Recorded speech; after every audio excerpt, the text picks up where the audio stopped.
on our democracy, an assault literally on the citadel of liberty in the United States Capitol itself, an assault on the rule of law, an assault on the most sacred of American undertakings, ratifying the will of the people in choosing the leadership of their government. All of us here grieve the loss of life, grieve the desecration of the People's House. But what we witnessed yesterday was not dissent, it was not disorder, it was not protest, it was chaos. They weren't protesters. Don't dare call them protesters. They were a riotous mob, insurrectionists, domestic terrorists. It's that basic, it's that simple. And I wish we could say we couldn't see it coming. But that isn't true. We could see it coming. The past 4 years, we've had a president who's made his contempt for our democracy, our Constitution, the rule of law clear in everything he has done. He unleashed an all-out assault on our institutions of our democracy from the outset. And yesterday was but the culmination of that unrelenting attack. He's attacked the free press, who dared to question his power, repeatedly calling the free press the enemy of the people. Language at the time he first used it, I and others said, has long been used by autocrats and dictators all over the world to hold on to power, the enemy of the people. Language that is being used now by autocrats and dictators across the world, only this time with the imperator of an outgoing president of the United States of America. He's attacked our intelligence services, who dared tell the American people the truth about the effort of a foreign power to elect him 4 years ago, choosing instead to believe the word of Vladimir Putin over the word of those who've sworn their allegiance to this nation, many of whom had risked their lives in the service of this nation. He deployed the United States military, tear-gassing peaceful protesters in pursuit of a photo opportunity in the service of his re-election, even holding the Bible upside down. The action that led to an apology from the chairman of the Joint Chiefs of Staff and an outspoken denunciation of the use of military for domestic political purposes from scores of former military leaders and secretaries of defense, led by Secretary Cheney. He thought he could stack the courts with friendly judges who would support him no matter what. They were Trump judges, his judges. He went so far as to say he needed 9 justices on the Supreme Court because he thought the election would end up in the Supreme Court and they would hand him the election. He was stunned, truly stunned, when the judges he appointed didn't do his bidding, instead acted with integrity, following the Constitution, upholding the rule of law, not just once or twice or 3 times, but over 60 times. Let me say it, over 60 times. In more than 60 cases, in state after state after state. And then at the Supreme Court, as judges, including people considered, quote, his judges, Trump judges, use his words, looked at the allegations that Trump was making and determined they were without any merit. Nothing was judged to put this election in question or doubt by any of these judges. You want to understand the importance of democratic institutions in this country? Take a look at the judiciary in this nation. Take a look at the pressure it was just subjected to by a sitting president of the United States of America. At every level, the judiciary rose to the moment during this election, did its job, acted with complete fairness and impartiality, with complete honor and integrity. When history looks back in this moment that we've just passed through, I believe it will say our democracy survived in no small part because of the men and women who represent an independent judiciary in this nation. We owe them a deep, deep debt of gratitude. And then there's the attack on the Department of Justice, treating the Attorney General as his personal lawyer and the department as his personal law firm.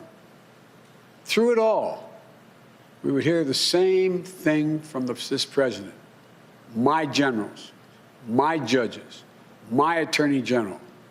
And then yesterday, a culmination of an attack on our institutions of democracy.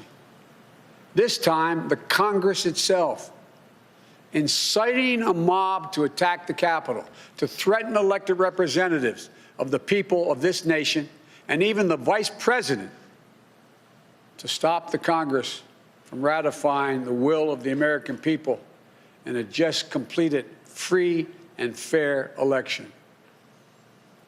Trying to use a mob to silence the voices of nearly 160 million Americans who summoned the courage in the face of a pandemic that threatened their health and their lives to cast that sacred ballot. I made it clear from the moment I entered this race that what I believe was at stake.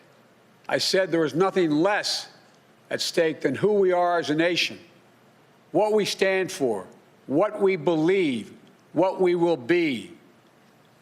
At the center of that belief is one of the oldest principles this nation has long held. We are a government of laws, not of men, not of the people, of laws. I said it many times in the campaign. Our democratic institutions are not relics of another age. They're what sets this nation apart. They're the guardrails of our democracy.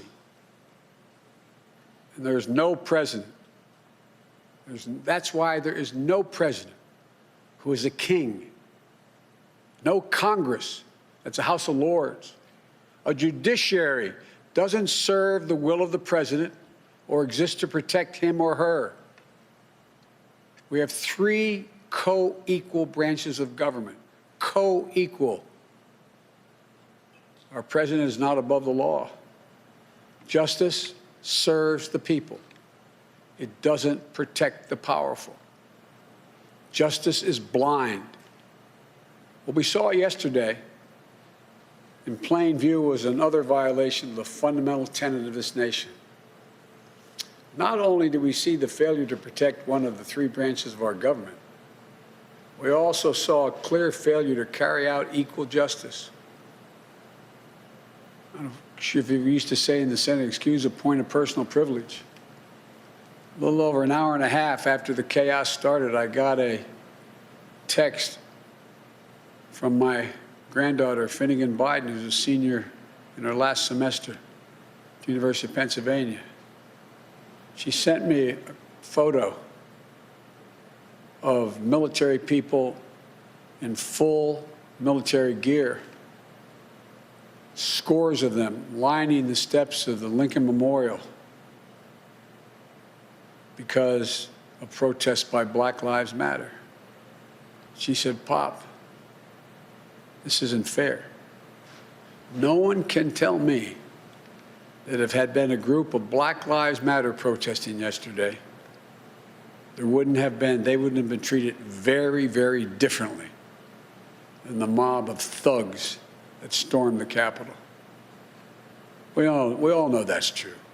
And it is unacceptable, totally unacceptable. The American people saw it in plain view, and I hope it sensitized them to what we have to do. Not many people know it. When Justice Garland and I were talking, we talked about, I think he raised it, the reason for the Justice Department was formed in the first place. It was back in 1870. We didn't have a Justice Department before that, the cabinet.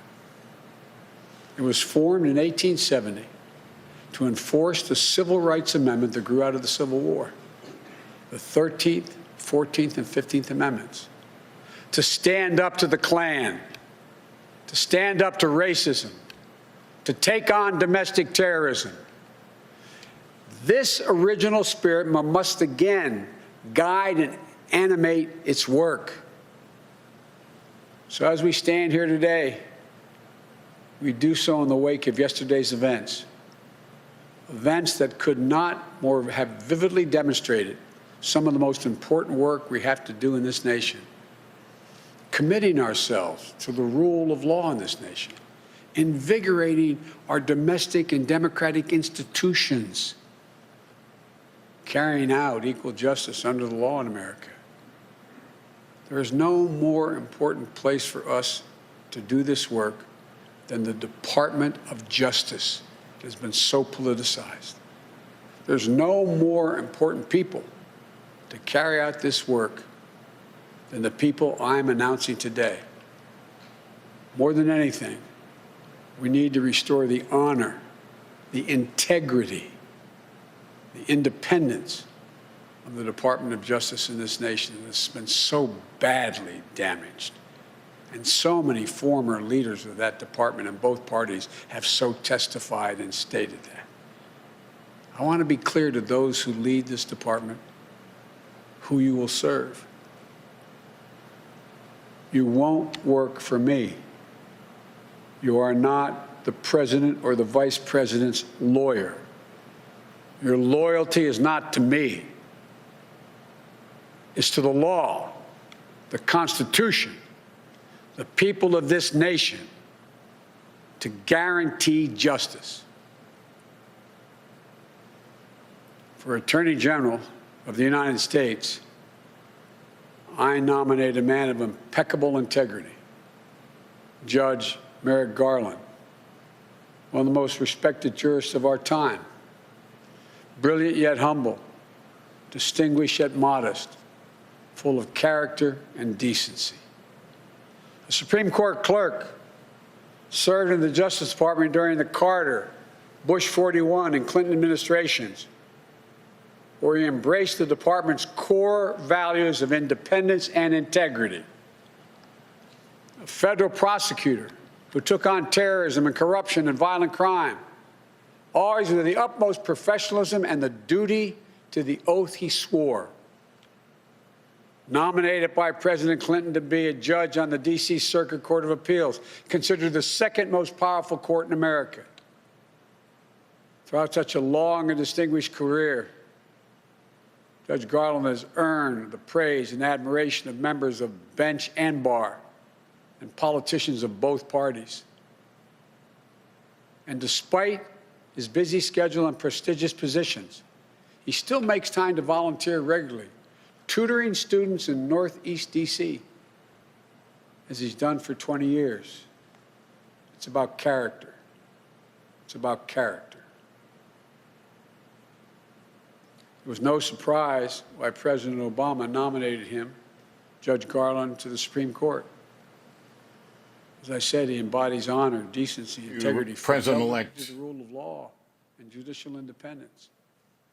We've been listening to President-elect Joe Biden saying he's not going to talk about efforts to try to remove President Trump, but didn't stop him from a blistering takedown of the president before segueing in his introduction of Merrick Garland as his pick to be Attorney General. We'll continue to monitor these events, but we want to take you over to the Capitol right now, where Speaker Nancy Pelosi is taking questions from reporters and making a statement. Let's listen.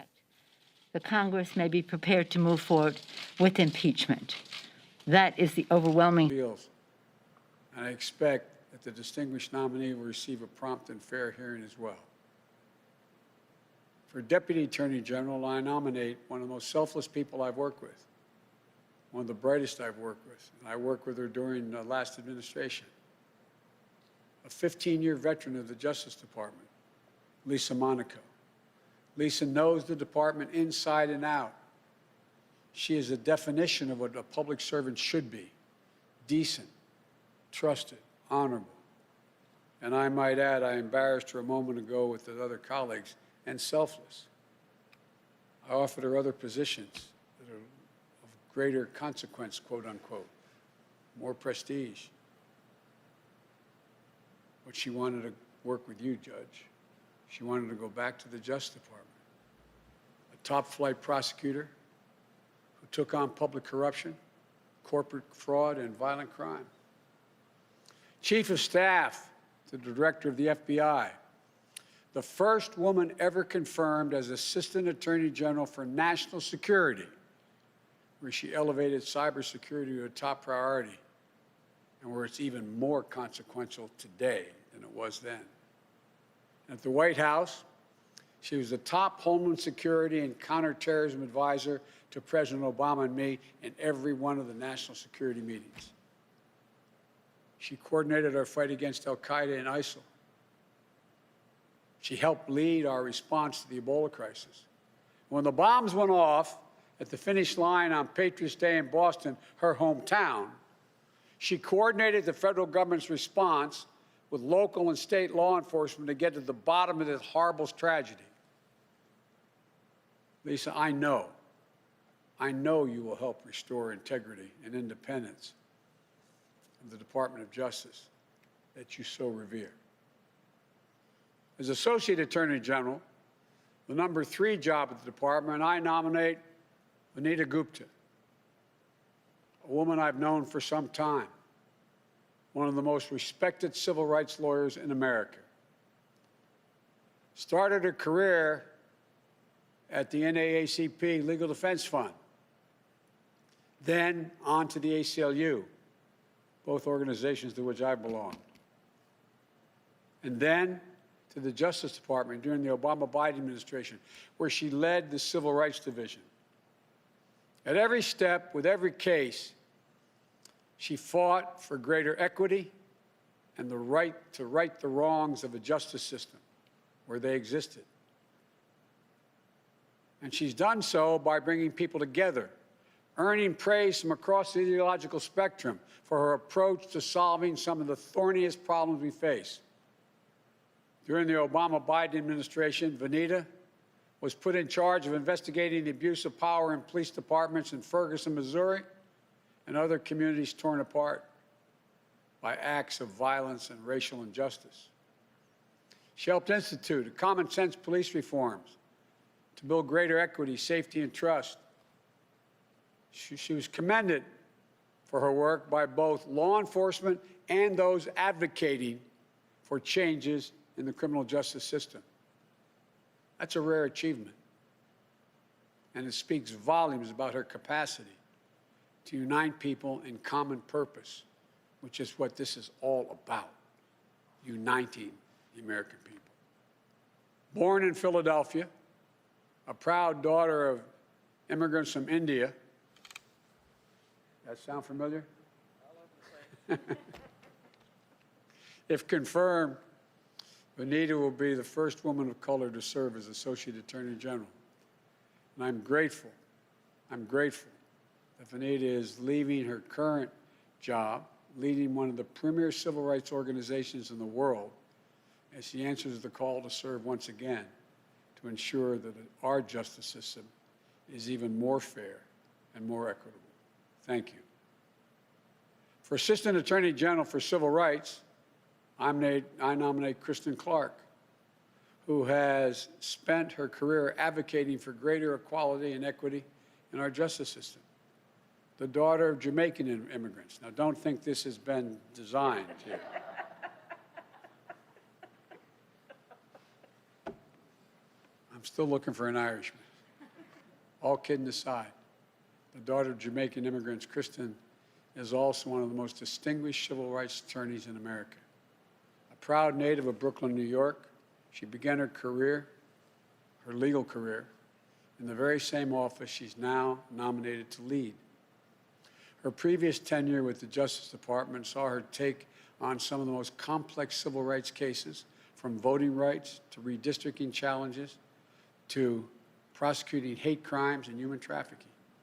She's earned accolades throughout her career, including as the head of the Civil Rights Bureau for her home state of New York, where she's led the charge to end the school-to-prison pipeline and root out discrimination in housing and in law enforcement. She currently leads one of the nation's top civil rights organizations, where she promotes greater equity in voting rights, in our education system, in our housing system, in our justice system, and so much more. Now, she'll return full circle to pursue the vital work where her career began. The Civil Rights Division represents the moral center of the Department of Justice and the heart of that fundamental American ideal that we're all created equal and all deserve to be treated equally. I'm honored you've accepted the call to return to make real the promise for all Americans. To each of you, I thank you for your service, and to your families. And to the American people, this is a team that will restore your trust and faith in our institutions of democracy. I chaired the Judiciary Committee for many years. One of my goals in running in the first place, you may recall, I said when I saw those people coming out of the fields in Charlottesville, shouting hate, a young woman killed. And when asked, the president said there are good people on both sides. That's literally why I ran. So there's no more important and heartfelt effort on my part than restoring the independence and integrity of our Justice Department. So may God bless you all. May God protect our troops and those who are sworn to protect the American people. Now I will turn it over to the team, starting with the next Attorney of the United States, Attorney General of the United States, Judge Merrick Garland. Thank you.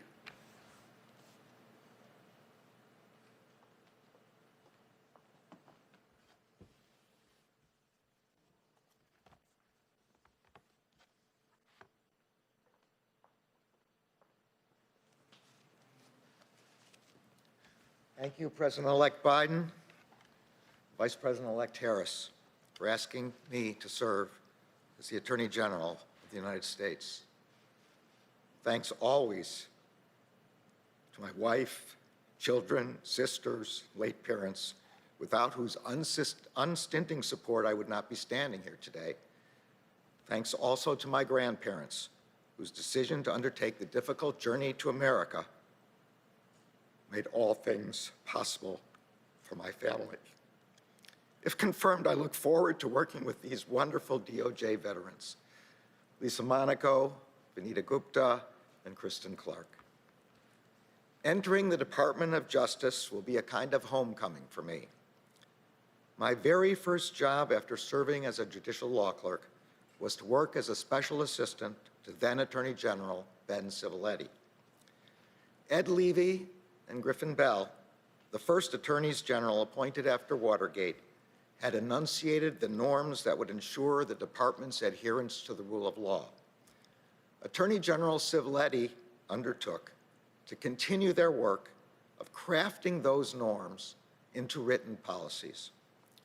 Those policies included guaranteeing the independence of the department from partisan influence in law enforcement investigations, regulating communications with the White House, establishing guidelines for FBI investigations, ensuring respect for the professionalism of DOJ's lawyers and agents, and setting out principles to guide the exercise of prosecutorial discretion. Those policies became part of the DNA of every career lawyer and agent. If confirmed, my mission as Attorney General will be to reaffirm those policies as the principles upon which the department operates. As Ed Levy said at his own swearing in, nothing can more weaken the quality of life or more imperil the realization of the goals we all hold dear than our failure to make clear by words and deed that our law is not the instrument of partisan purpose. In the decades that followed my first tour of duty at the department, I returned again and again in different roles: as a career line assistant U.S. attorney, as a criminal division supervisor, and finally as a senior official in the Office of the Deputy Attorney General. In the latter role, I worked with every component of the department on issues ranging from civil rights and antitrust to domestic terrorism and national security. I also worked directly with line prosecutors and agents in offices from Oklahoma City to Billings, Montana, from Sacramento, California to New York City.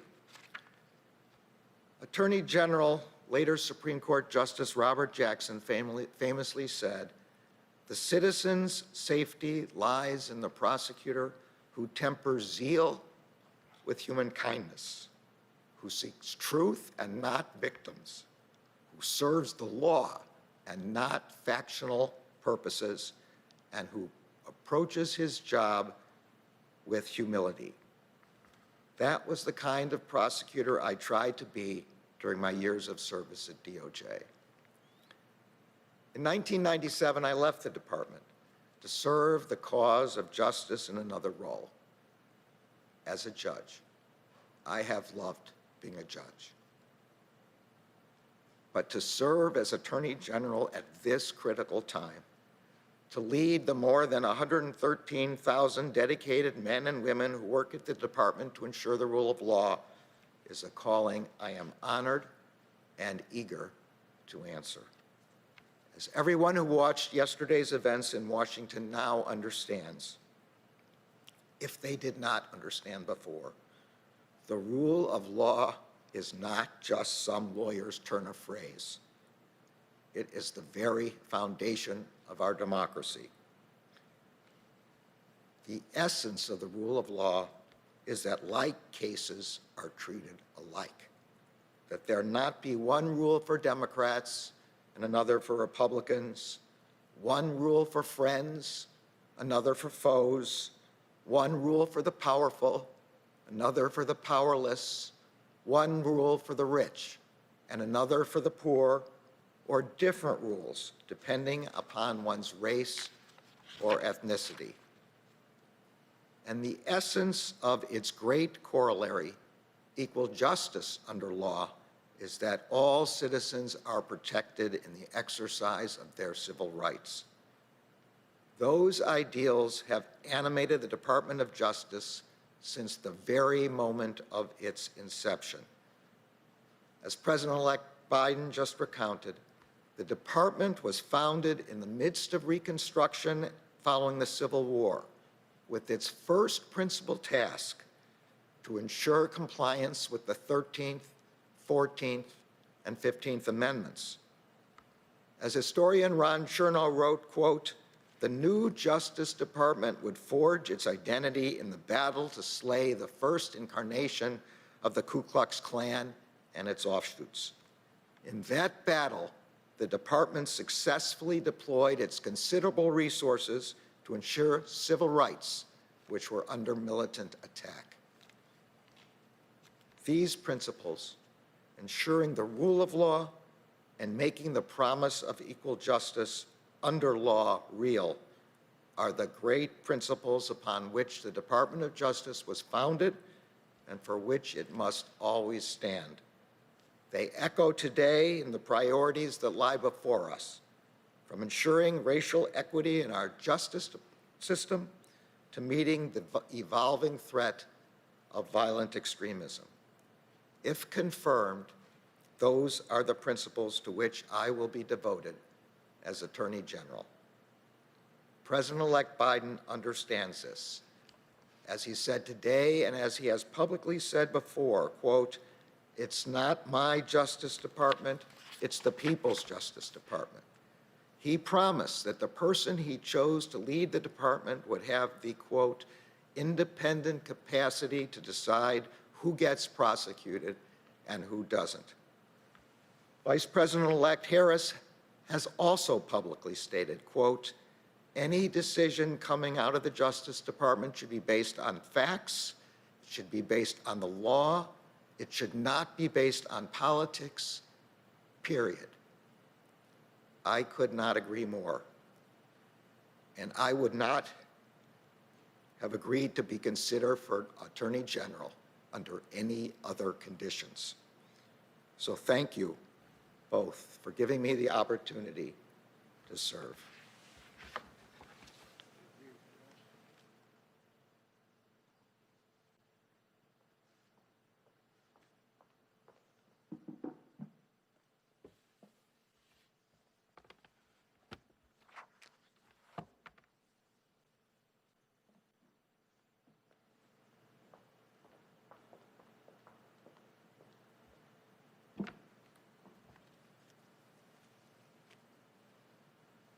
Mr. President-elect, Madam Vice President-elect, thank you for this opportunity to return to the Department of Justice and to work alongside this incredible team on behalf of the American people. I also want to thank my family for their love and support, and especially my parents for their lessons, large and small, in what it means to live one's values. It's fair to say that I grew up in the Justice Department. It was my privilege for 15 years to serve that institution and to learn so much from its extraordinary people, to learn what it means to be a lawyer in public service. And over the years, I have worn many hats: as a career prosecutor, as a senior official in the FBI, and as a leader of the National Security Division. But it was as an assistant U.S. attorney that I learned the Justice Department's values. I worked directly with communities and victims of crime, and I felt the weight of a prosecutor's responsibility to ensure not that cases are won, but that justice is done, and that each individual defendant's rights are protected. These experiences forged in me a reverence for the Department of Justice as an institution, for its people, for its mission, for the enduring values that it represents: the protection of civil rights and civil liberties, safeguarding the public from threats of all kinds, and upholding the rule of law. Merrick's mention of former Attorney General Edward Levy calls to mind one of my earliest memories as a DOJ lawyer. My first job in the department was as counsel to Janet Reno, the first woman Attorney General, a mentor to me and a trailblazer. In the conference room outside her office, she hung a portrait of Ed Levy, a tribute to his role in reaffirming the integrity and independence of the institution after Watergate. And I think she hung that portrait as a testament of sorts to the fact that we are all temporary custodians of the institution. The story goes that when President Ford asked Levy what he thought the department needed most in those days of flagging faith in institutions, Levy responded, "A soul." Well, the soul of the Justice Department lives in the integrity of its career professionals, in the independence of its investigations and prosecutions, and in the principles it brings to bear as it stewards the ideal of justice in America.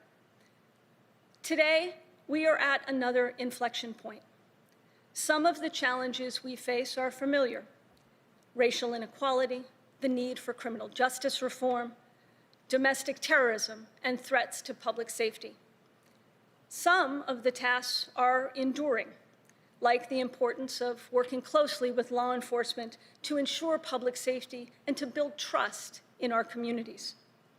Some of the challenges are evolving, like mounting cyber threats. I'm confident that the Department of Justice is up to all of these challenges. But what is most critical, I think, in the days ahead is not actually a challenge at all, but an opportunity for this team and for the career professionals who make up the Justice Department to reaffirm its norms and traditions, to do justice without fear or favor, to keep the American people safe, and to do so always consistent with the rule of law. If confirmed, it will be my honor to once again work alongside the women and men of the Justice Department as custodians of a remarkable and durable institution. Mr. President-elect, Madam Vice President-elect, thank you for the opportunity to return home to the Department of Justice.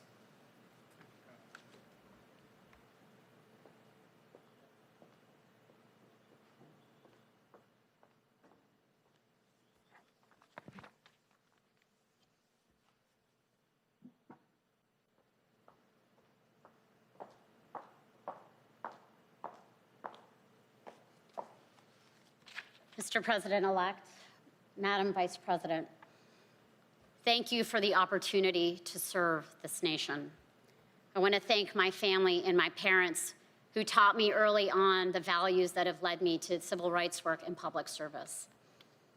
I am humbled and honored to return to the Department of Justice. It is an institution that I love so, so dearly. And to once again work alongside the exceptional women and men who every day defend the Constitution, enforce our federal laws, and seek to create a more perfect union with deep integrity and without political interference. There are many agencies in the federal government, but actually only one that bears the name of a value. By virtue of that name, that value of justice, we know the department carries a unique charge and North Star. At its best, it is the keeper of a sacred promise. It's the promise of equal justice for all, that no one is above the law. And when this promise is pursued with vigor, it brings light to our nation and serves as a beacon to the world. But when abandoned, we degrade our democracy and sow the division that we've come to know all too well. The first time I felt the absence of that promise was as a 4-year-old child, one of my earliest memories. My parents were proud immigrants from India, an opportunity that was made possible by the Civil Rights Movement and the 1965 Immigration and Nationality Act. One day I was sitting in a McDonald's restaurant with my sister, mother, and grandmother. And as we ate our meals, a group of skinheads at the next table began shouting ethnic slurs at us, throwing food at us until we had to leave the restaurant. It is an early memory, but one that is seared in my mind. That feeling never left me, of what it means to be made to feel unsafe because of who you are.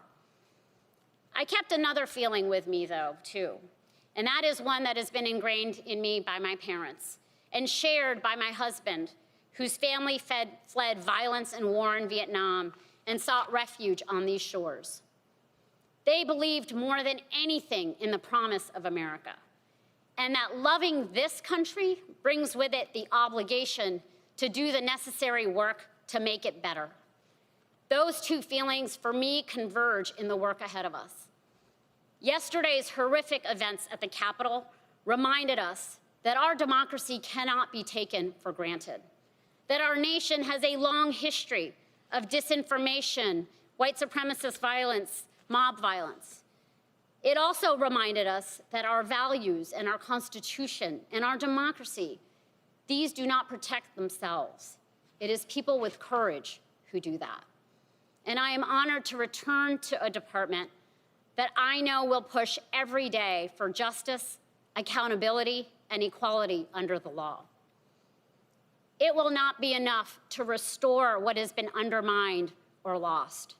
This moment demands bold leadership.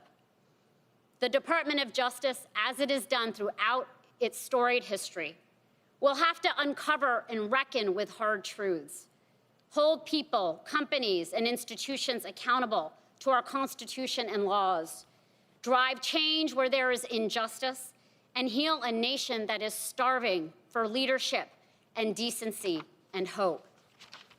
Now is the time to ensure that our economic system works for everyone, that we can protect the health and safety of all of the American people, and that we will harness all of the Justice Department's levers for civil rights, justice and police reform, and climate justice, and so much more. As the late Congressman John Lewis said, democracy is not a state, it is an act. And I pledge to the American people that if confirmed, I will act for justice every day. I pledge that to you, President-elect. I pledge that to you, Vice President-elect. I am honored, deeply honored, for the chance to work together with activists for justice, with law enforcement, with this extraordinary team that I'm so humbled to serve, with the incredible women and men at the Justice Department to strengthen our democracy and to make equal justice under law a real promise for all. Thank you so much for this opportunity.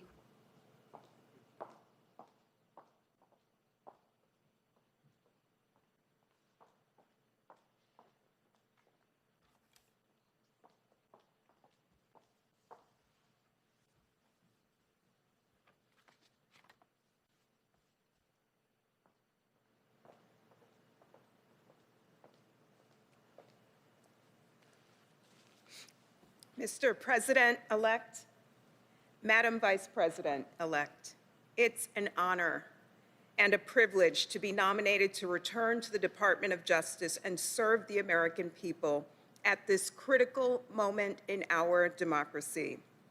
I am humbled and exceedingly proud to join the remarkable team that you have put together to pursue the urgent, timeless cause of equal justice under law. I stand here today deeply inspired by the example of the late Thurgood Marshall, Constance Baker Motley, and other public servants who dedicated their lives to advancing the cause of justice. We are at a crossroads. If I am fortunate enough to be confirmed, we will turn the page on hate and close the door on discrimination by enforcing our federal civil rights laws. Growing up in Brooklyn, New York, my parents instilled in me an unrelenting belief in the principles of hard work and respect for the dignity and humanity of all people. I am deeply thankful for the trail that my parents blazed, and today I'm thinking about the pride that I know my mother, Pansy, my brother, Troy, my sister, Karen, and my partner, Mustafa, are feeling as I take on this challenging new opportunity. As a mom myself now, I see the future of America through the eyes of my son. And honestly, at times I am worried. Will he have full and equal access to the extraordinary opportunities of American life? Will he be able to embrace those opportunities in safety and dignity? Will all of America's children? Every parent lays awake some nights asking these same questions. I know that my own parents did. I was fortunate to benefit from amazing educational opportunities and plenty of lucky breaks that opened doors for me. But I know then, as I know today, that not everyone is blessed with the opportunities that I enjoyed. And that awareness has animated my life's work. It's what brought me to the Department of Justice, where I started my career, and it's what brings me back for this homecoming today. The department, and especially the Civil Rights Division, has always occupied a special place in my heart. The clarion call of equal justice under law is what binds us together as a nation. Now it's my honor to return to work alongside the dedicated career professionals who give of themselves every day to make that principle real in the lives of families like mine, in my son's life, and in the lives of all of our sons and daughters. I know the passion and fearlessness that both the President-elect and the Vice President-elect bring to the work before us, to restore justice, to heal our nation, and to move us closer to that ideal of equal justice. I'm humbled, honored, and eager to work with them and with this team. Thank you for giving me this opportunity to serve my country as a member of your administration.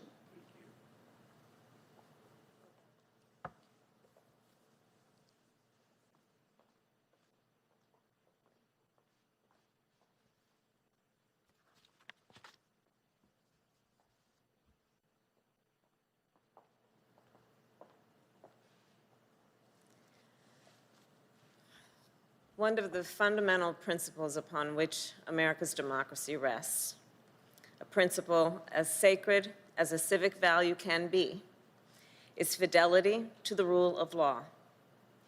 In times of stability, that principle can seem abstract, like something out of a legal textbook that isn't relevant to our daily lives.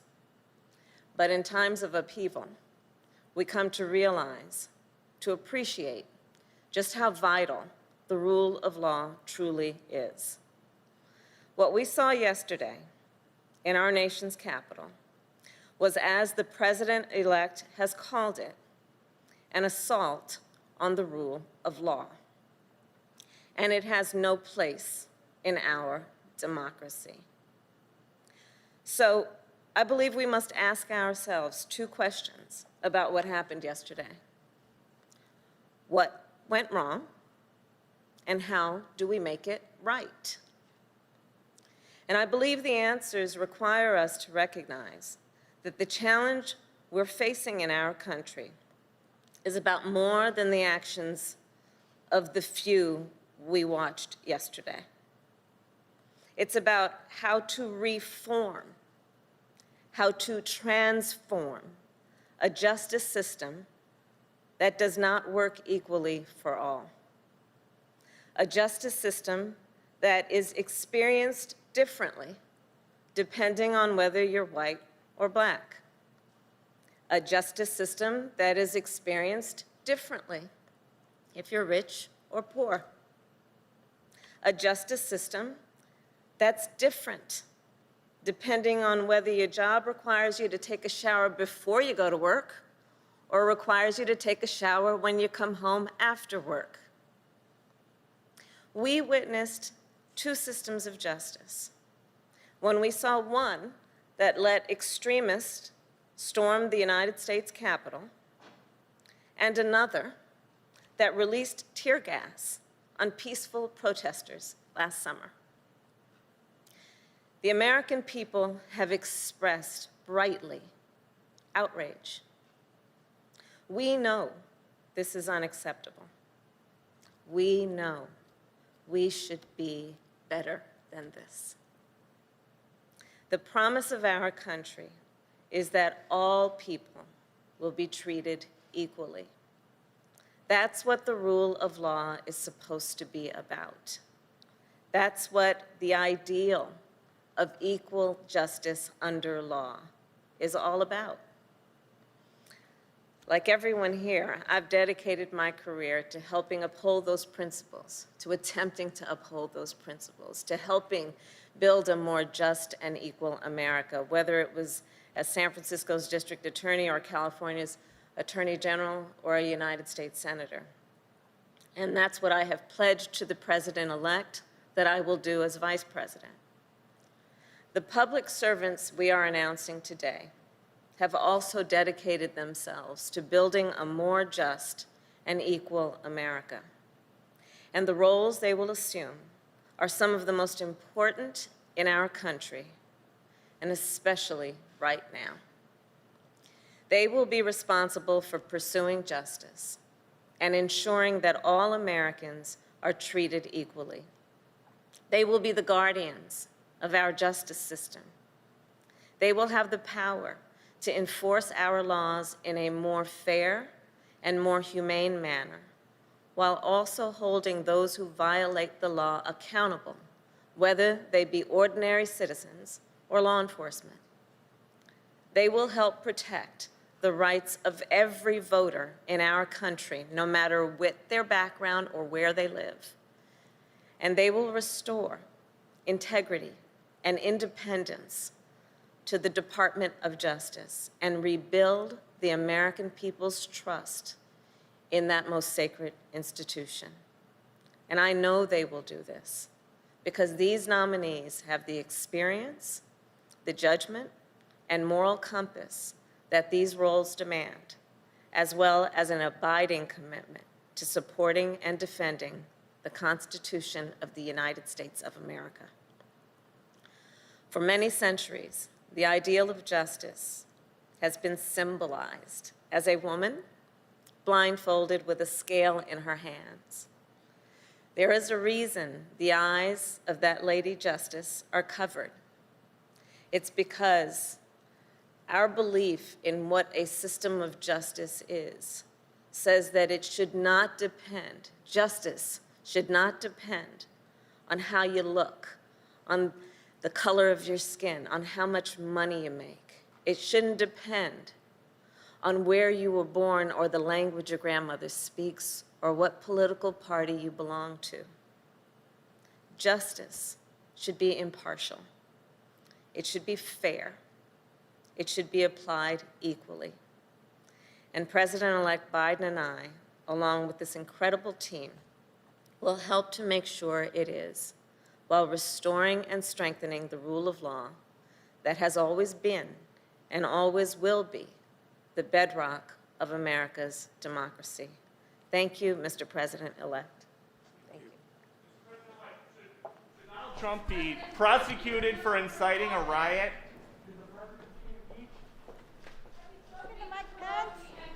You're saying he should be removed. Do you agree?